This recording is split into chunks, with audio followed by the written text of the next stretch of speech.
Prime ministers will come and go, but the existence of a fund is not up for discussion. What is this need to name everything after one individual? What is this need? To this government, I say, stop lying to us all the time about growth rates, about migrant welfare, about expenditure, and the laughable delusion that the PM cares. Then please consider the massive donations made by Chinese companies. This is horrific.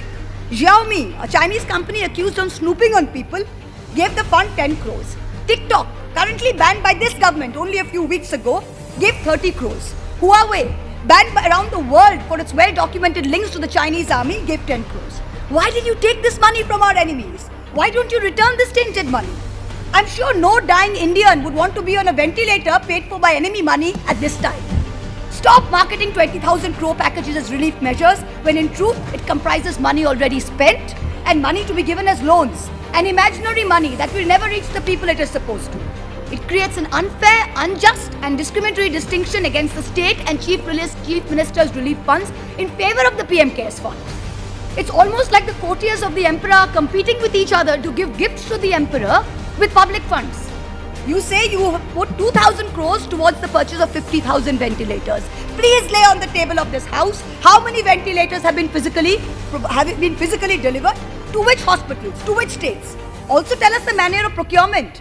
The way airwaves and the way airports are sold in this country to crony capitalists, I hope this procurement was not done by those same individuals. This is a question that we need to ask. While not dismissing my petition on merits, asked me to bring it up in Parliament.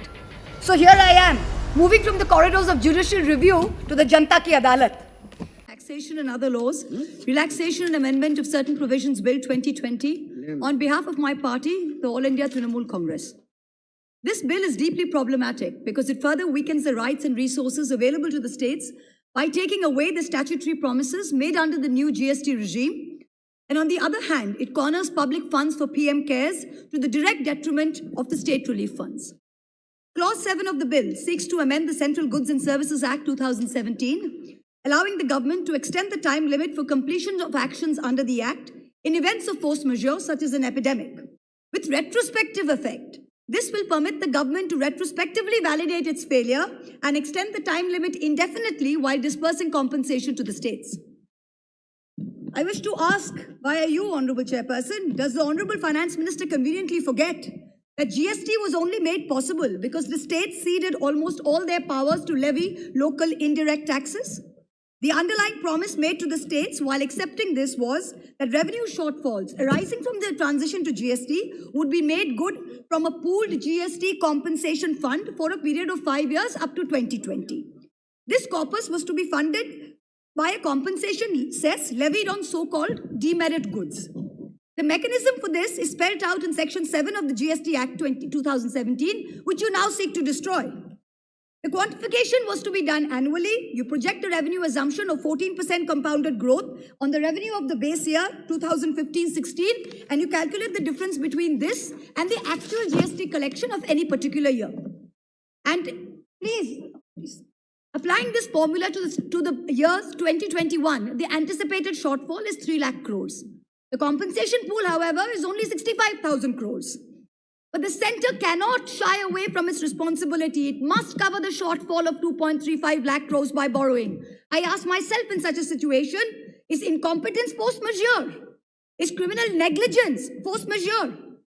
The second insidious objective of this bill is to give a blanket clearance with no accountability whatsoever to the PM CARES fund. The origin of the PM CARES fund is steeped in non-transparency and is inherently discriminatory in nature. I was among the first citizens to petition the Supreme Court of India against the discriminatory nature of this fund, but the bench in its wisdom, while not dismissing my petition on merits, asked me to bring it up in Parliament.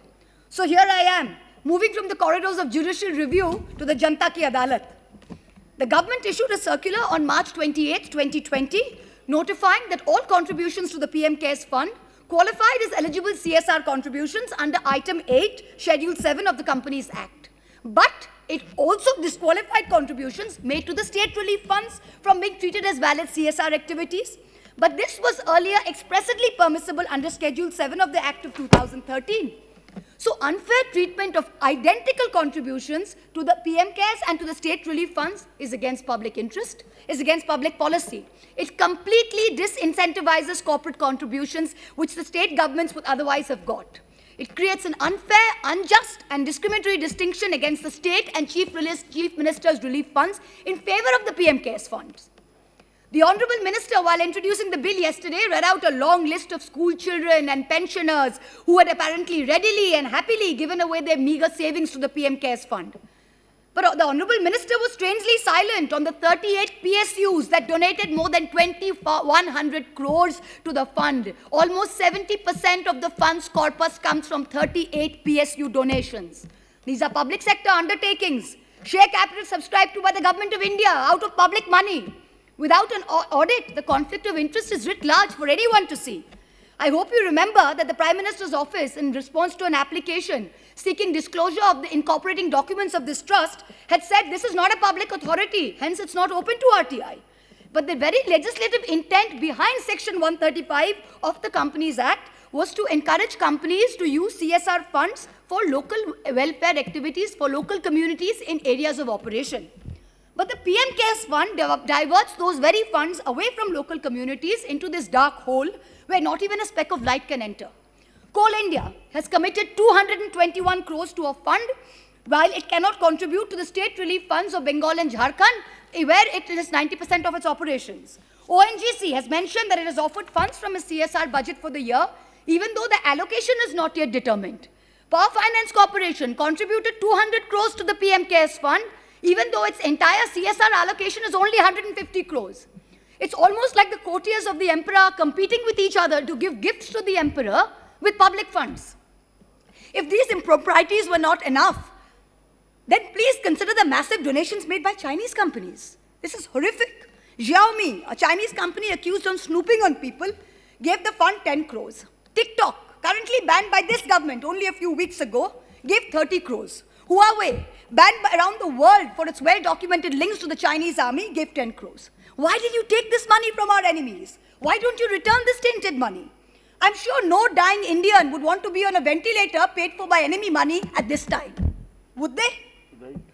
I ask you, you say you have put 2,000 crores towards the purchase of 50,000 ventilators. Please lay on the table of this house how many ventilators have been physically delivered, to which hospitals, to which states. Also tell us the manner of procurement. The way airwaves and the way airports are sold in this country to crony capitalists, I hope this procurement was not done by those same individuals. This is a question that we need to ask. And the dangers of these unverified foreign donations are amplified by the fact that the PM CARES fund is exempt from FCRA regulations, even though it doesn't meet the precondition of a body whose funds are audited by the CAG. You are bringing the PM CARES fund under the ambit of the same clause that governs the Prime Minister's National Relief Fund, the existing fund. What is the need to institute a new fund where one exists?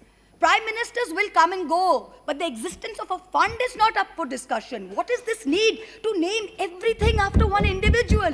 What is this need? This is a democracy. It is not an elected autocracy. We need to remind this government. First, you are raising funds on the basis of public office. The very name, a Prime Minister's fund, makes people think this is government authority. So by saying it is not open to RTI, you are running away from the spirit of transparency you claim to be wedded to. Second, cabinet ministers are trustees administering the funds. So you are impermissibly expanding the scope of your ministerial office in excess of the mandate determined by the Constitution.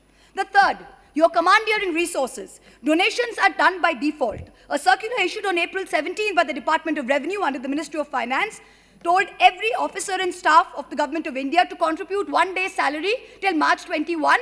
This would be deducted. If they wish to not donate, they should put this in writing. Tell me, in this atmosphere of fear and vengeance currently prevalent in this country, which bureaucrat, which public officer will say they do not wish to donate?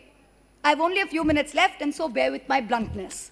To this government, I say, stop lying to us all the time about growth rates, about migrant welfare, about expenditure, and the laughable delusion that the PM cares. Stop marketing 20,000 crore packages as relief measures when in truth it comprises money already spent and money to be given as loans, an imaginary money that will never reach the people it is supposed to. Stop cheating the state governments of their dues made through a constitutional promise. Stop wasting funds on vanity projects when the state governments who actually make a difference are deprived time and again. And so, I end by saying that today's India reminds me of Hans Christian Andersen's story, The Emperor's New Clothes, where the emperor was cloaked in nothing, but his sycophantic courtiers could not tell him so. The Bengali poet Nirendranath Chakraborty in his poem Ulango Raja said only one small innocent little boy in the entire kingdom had the courage to stand up and ask the naked emperor, Raja, tor kapod koi? Today I ask the same question, Emperor, where are your clothes? Thank you. हमारे channel को subscribe करें, bell icon press करें।